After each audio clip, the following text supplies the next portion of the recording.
listeners, and welcome to another episode of Extra Extra. It's all about whiskey. I'm your host, Jason Johnson Yellen, aka a bunch of things, and I'm joined in this podcast with the wonderful, the inimitable, the always thinking Joshua Hatton, aka Whiskey Cherub.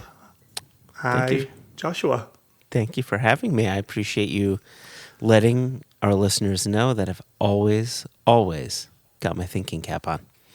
Yes, there was definitely an intended pregnant pause after always thinking, so I didn't actually have to fill in what you're always thinking about. So. Yeah, we don't need to specify, just that I'm always thinking. Always thinking. Mm-hmm. So on Extra Extra, you or I bring a story to the attention of the other. Mm-hmm. We read it in the first half, we riff on it in the second half, and sometimes we do something else entirely. And today we're going to do something else entirely, which is we each have a story.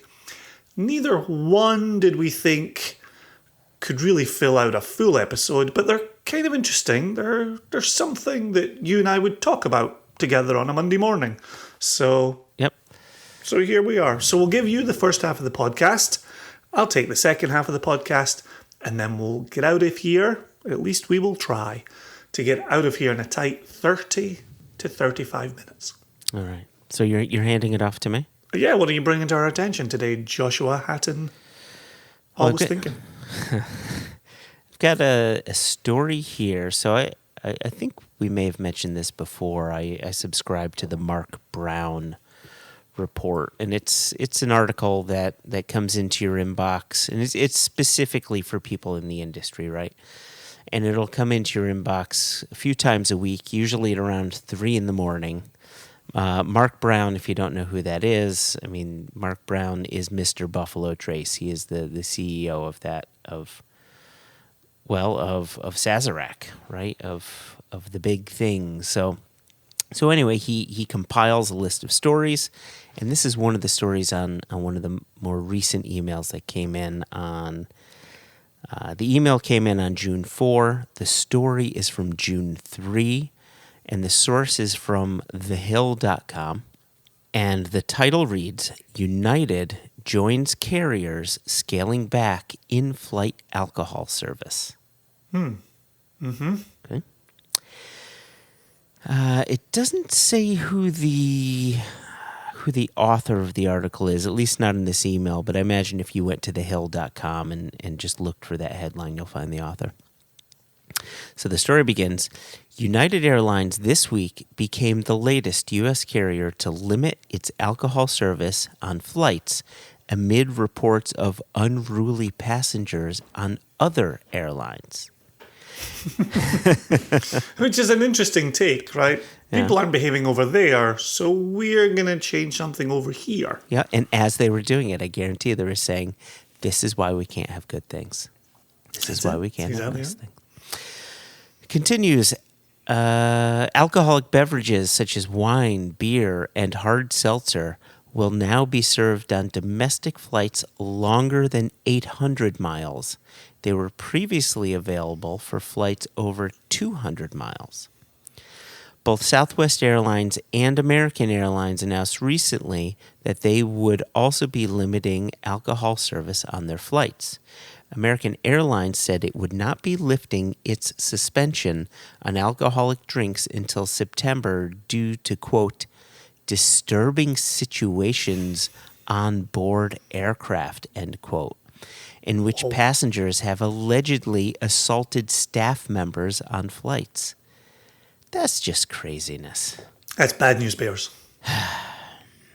The next paragraph starts off with a quote. It says, let me be clear. American Airlines will not tolerate assault or mistreatment of our crews, Managing Director of American Airlines Flight Service Training and Administration Brady Burns told crew members in a letter this week.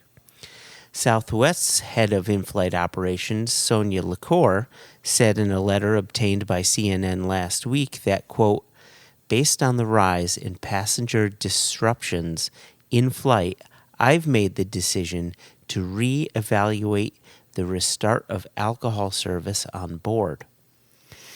Most airlines suspended alcohol service after the pandemic hit to limit how often passengers take off their masks and to reduce the number of interactions between passengers and flight attendants.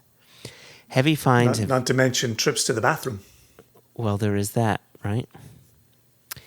Heavy fines have been levied against multiple unruly passengers who assaulted, that's a strong word, assaulted flight crew members. And this is the last little paragraph / really just sentence.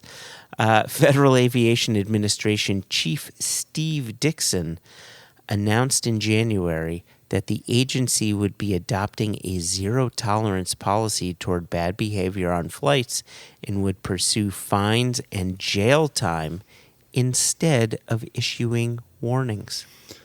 It's a scary situation to have an assault happen up in the sky, right? You don't just park and throw somebody off, right?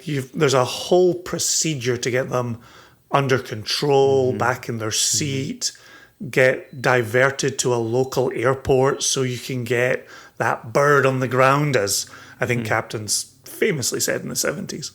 And so there's a lot to it. It must be an incredibly expensive endeavor to reroute a plane, then get all your passengers booked onto other flights. There was just one over the weekend where there was a chap trying to gain access to the cockpit on some internal US domestic flight.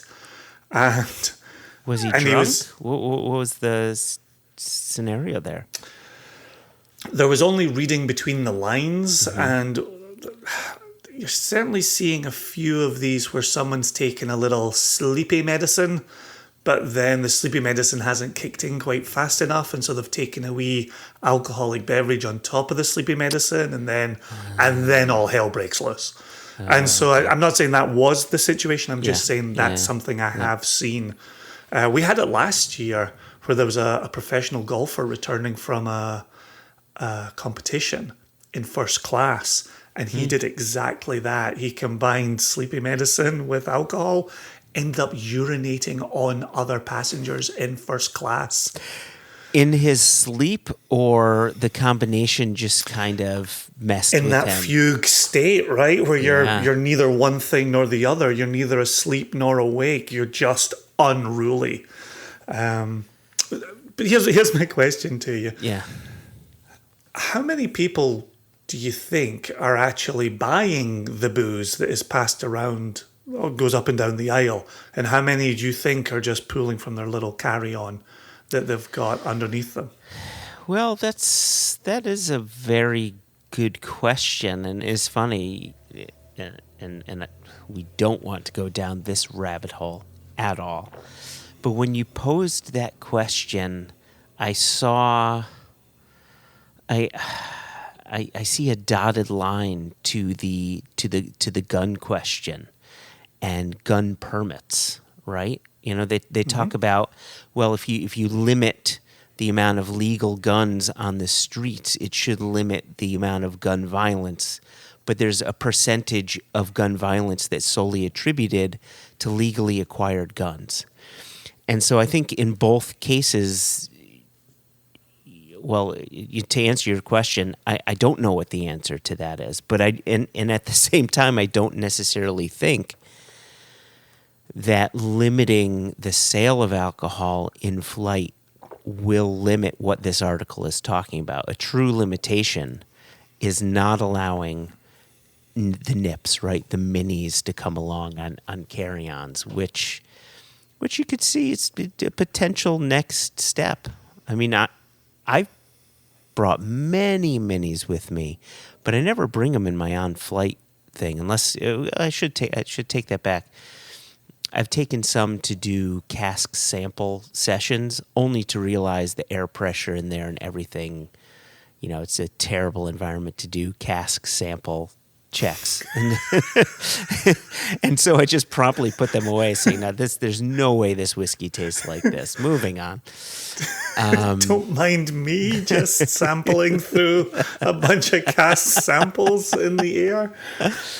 But As you were. so while I can't directly answer your question, I envision the next step is airlines joining forces to say, we're not going to be allowing this anymore, and to help us out, TSA, yes, allow people to bring their toiletries. Don't allow them to bring their nips. There's something nice about having a gin and tonic or two, and just shutting your eyes and waking up at your destination. But when you're just getting pissed drunk and being an absolute a-hole, this is why we can't have nice things. This is exactly why we can't have nice things.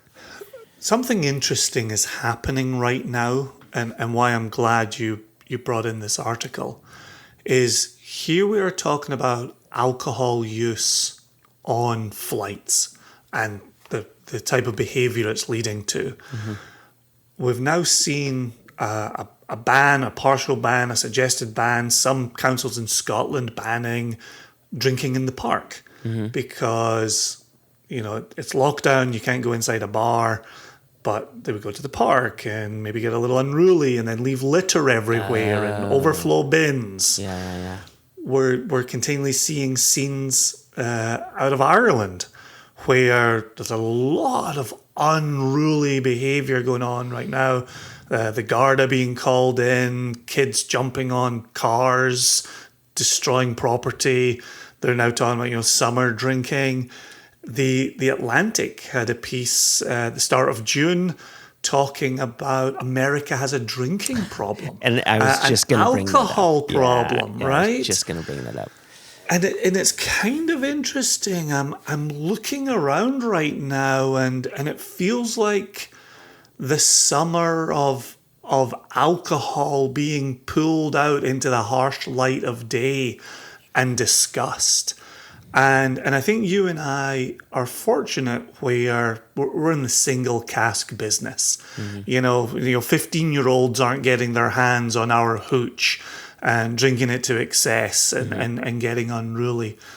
But it is interesting, even the idea of lockdown drinking, where a number of people who didn't normally take solace in alcohol have upped their home drinking. Mm-hmm. And I'm curious, and I'm glad you were about to bring up the Atlantic as well, but I'm curious on what you're thinking as you're looking around and you're seeing alcohol being front and center in a number of stories.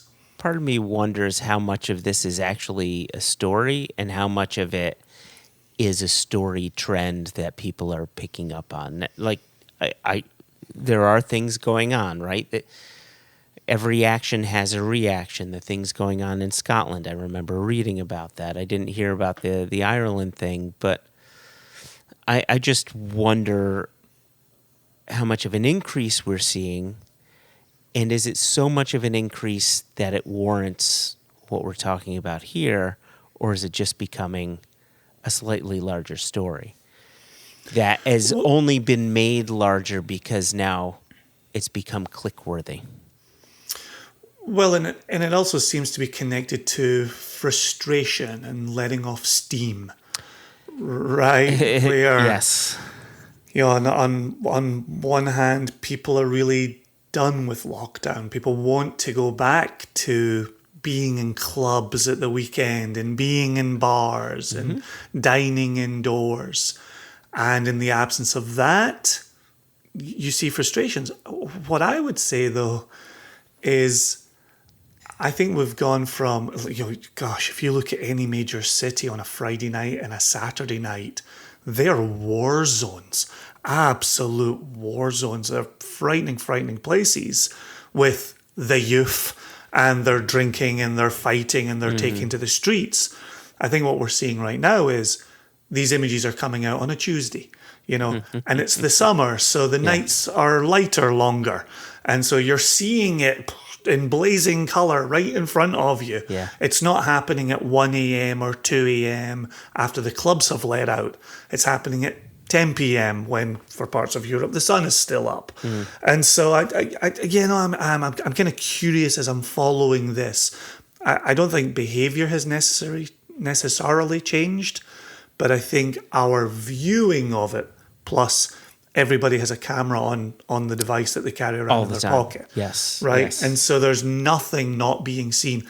I think virtually every incident that's happening on a plane is being seen, right? All these singular moments of crazy are being captured, and they look like a broader kind of pattern of crazy. When maybe it's not quite that bad. Exactly. All you need is a couple of pictures and a headline, right? I was hoping you were going to go with all you need is love. Yeah, I think a lot of this, the uptick that we're seeing, whether it's on planes or it's in parks or anything like that, there is a bit of that letting off of steam, and I think we are going to see things bubble up. Right, I read an article about how there are some cities where people are getting out and into clubs again and partying it up like it was the end of Prohibition.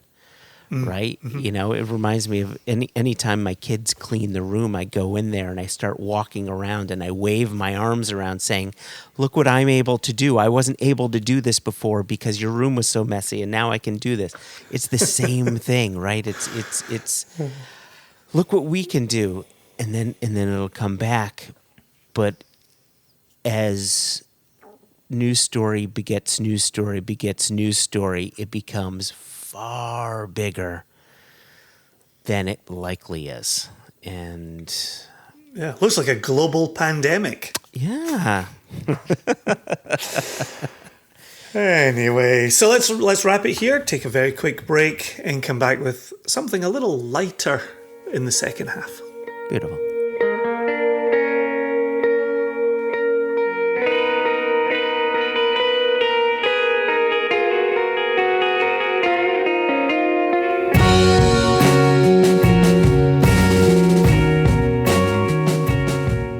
Out by saying we had a couple of stories for this episode, where neither one was a full episode, but there were things we wanted to bring up, and so I'm really glad we got to bring up the subject of alcohol and how it's being used and what it's looking like.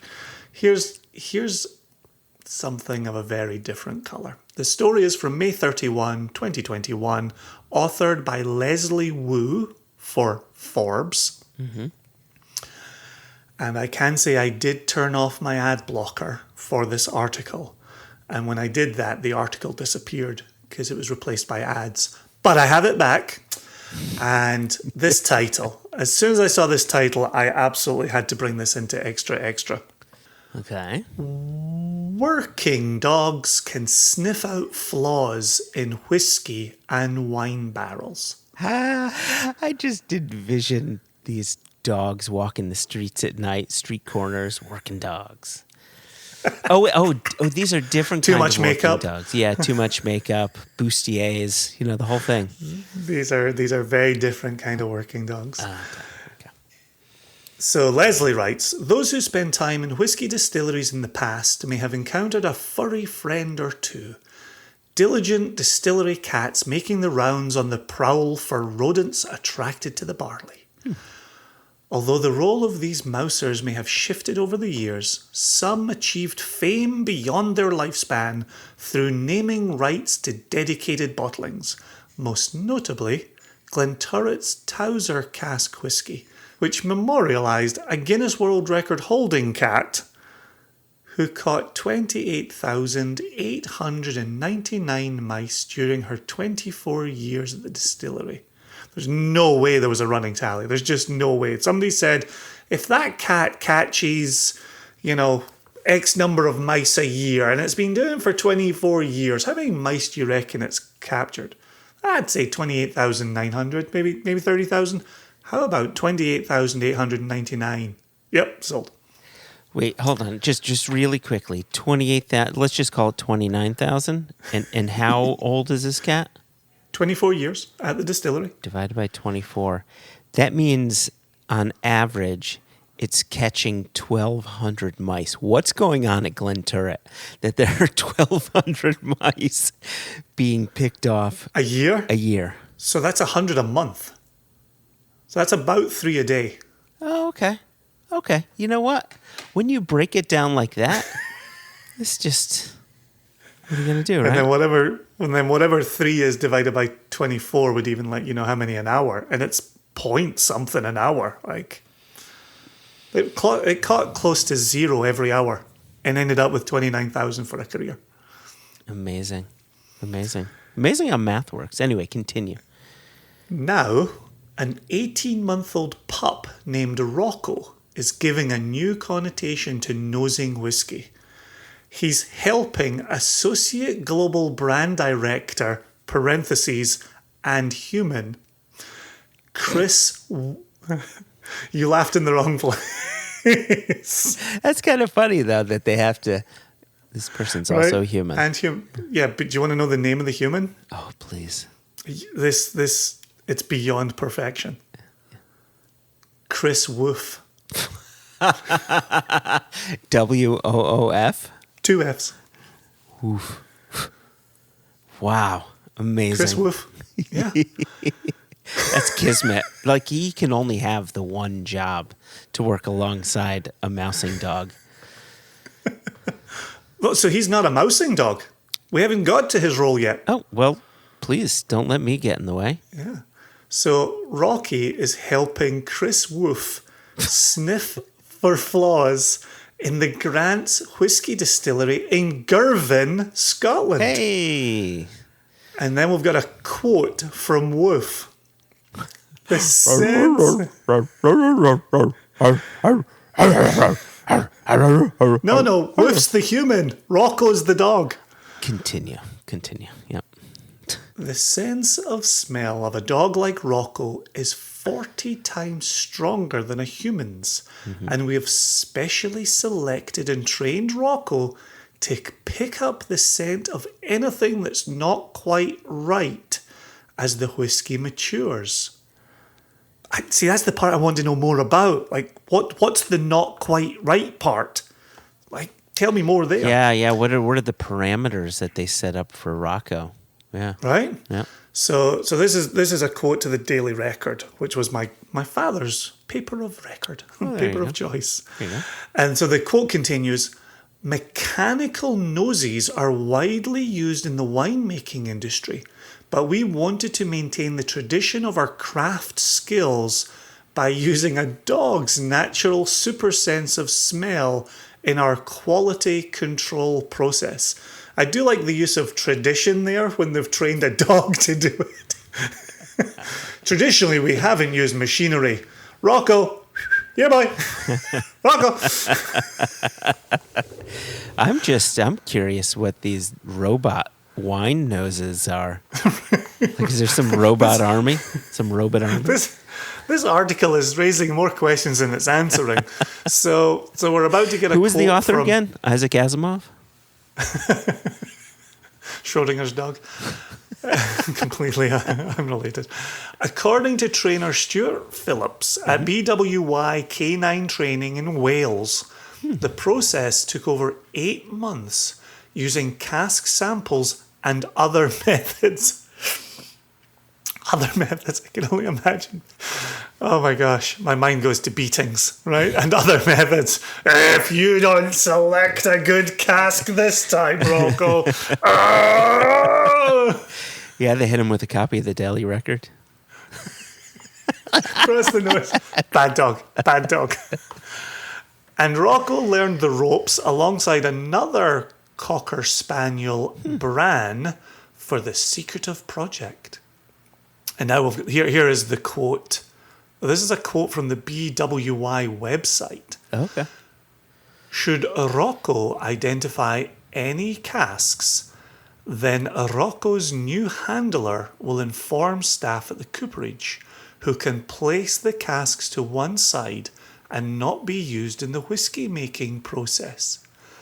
What exactly Rocco and Bran have been trained to sniff out remains confidential. There you go.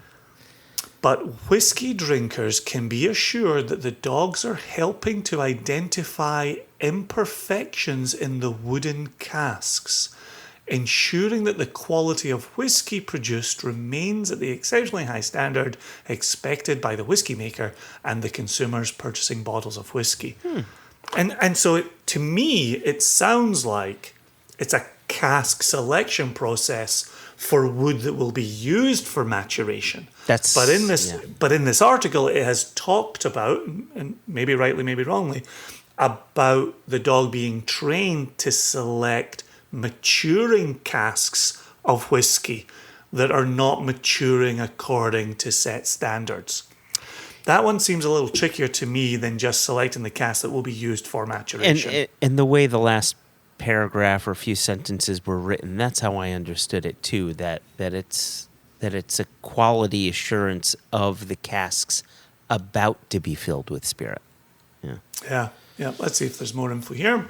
Both dogs were trained to deal with elements of a busy distillery, including, quote, loud noises, people working and machinery operating, walking on different and difficult floor surfaces, end quote, and underwent search and indication training in preparation according to Business Daily. Using dogs to sniff out imperfections in casks has been tried before. In 2019, Tennessee Coopers, a cooperage in Chile. Tennessee Coopers in Chile. So I maybe did a little American autofill here.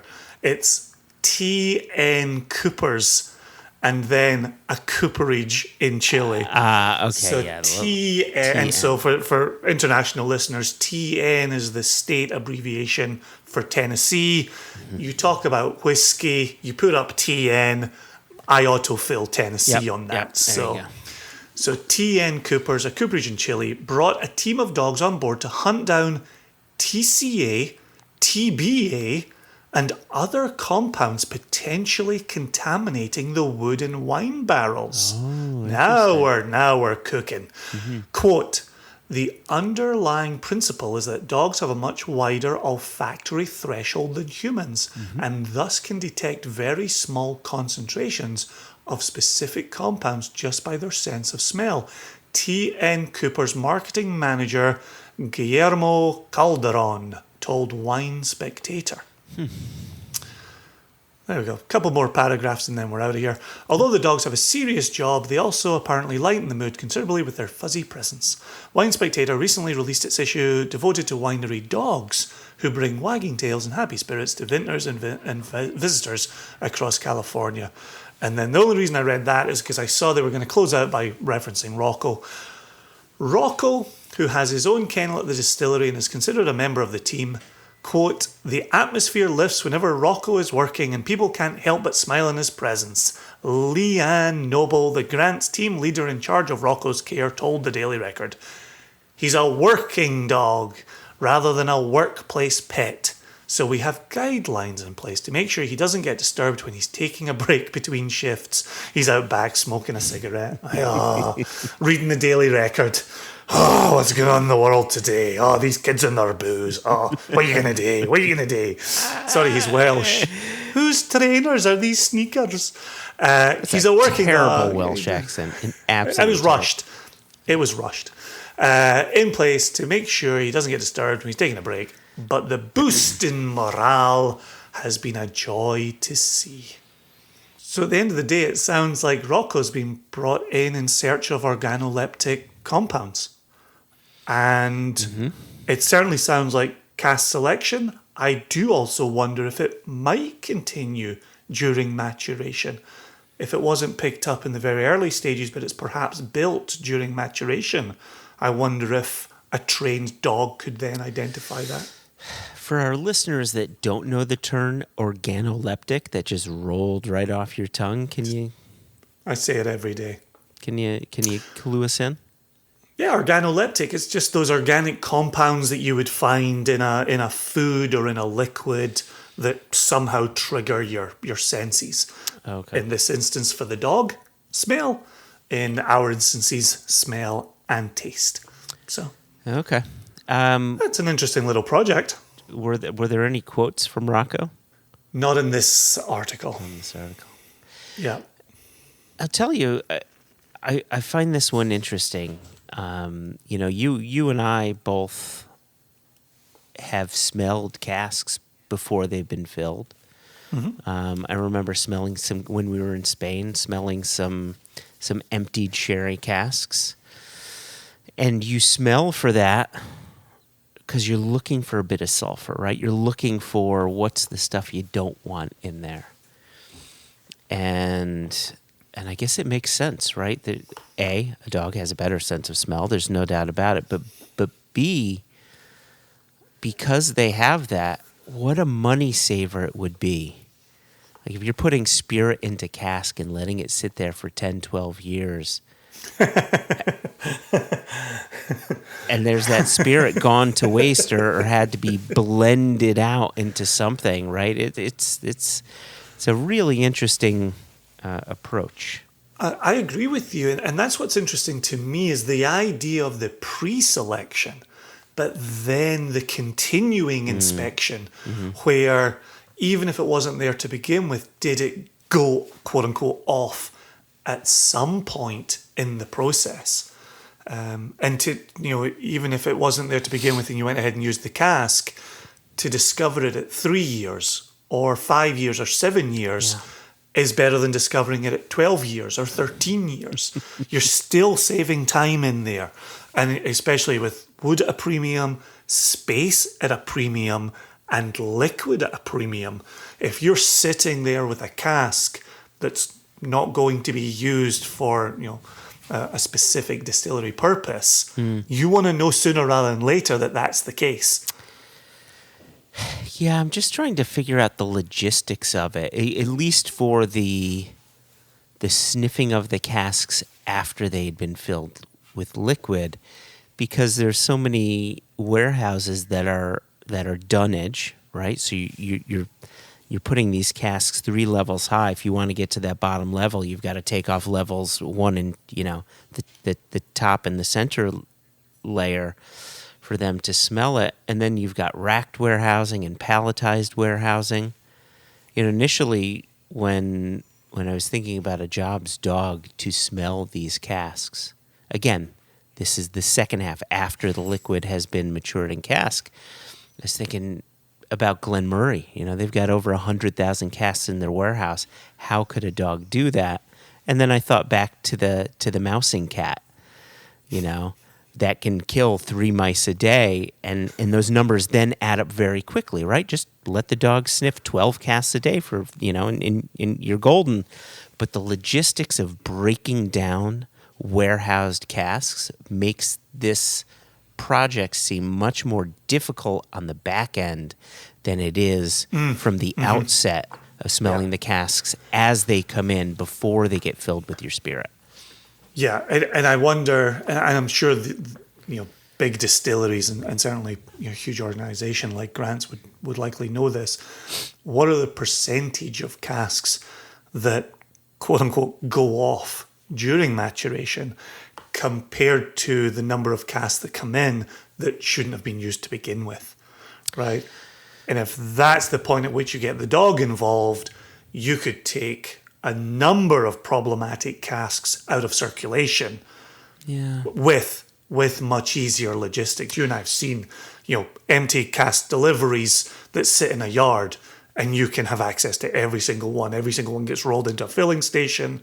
Like they're very much individual units at that point before they then go off into a warehouse filled, and they become a lot more anonymous at that point. Well, the last thing that I'll throw in here is, if done properly, I think this could actually be a very straightforward process. So I'm thinking back to my days when I used to run a stock room for at an assembly plant. Now this is back in the early 90s. In fact, I was working at this place when Kurt Cobain killed himself. So it gives you an idea of the time frame, right? There you go. We would have spot checks, and our spot check regimen was around 33% of the product going out. And so my point is, if you're running a dunnage warehouse that's stacking 3 high and you sniff everything at the beginning and then you mature it at the end, just make sure the ones you're spot checking are the ones on the top. Then it becomes a much easier job. So it is definitely doable if you use simple inventorying practices. That's interesting. That's really interesting. Yeah, I thought that was a lovely little story, and I thought it was a very different kind of story. I'm definitely off to research TCA, TBA, and other compounds potentially contaminating the wood and wine barrels. That has certainly captured my attention this day. But we better get out of here. If you, dear listener, would like to drop us a note, just use the age-old email address, questions@onenationunderwhiskey.com. No E in whiskey. We do always love hearing from you. And until next time, I'm Jason. You're Joshua. Yes, and the last thing I'll say is we have the story that Richard Baum brought to us that we need to get to. We need to get to. I was thinking that 30 seconds ago. Yep. So, okay. So, again, a second apology to the previous. This is a follow-up apology to Richard from our first apology. Yep. We still have it. We haven't done anything with that email. It's very true. It's very true. Okay, Joshua. All right, until next time, my friend. Until then, cheerios. 2 cheers. 2 cheers. Later.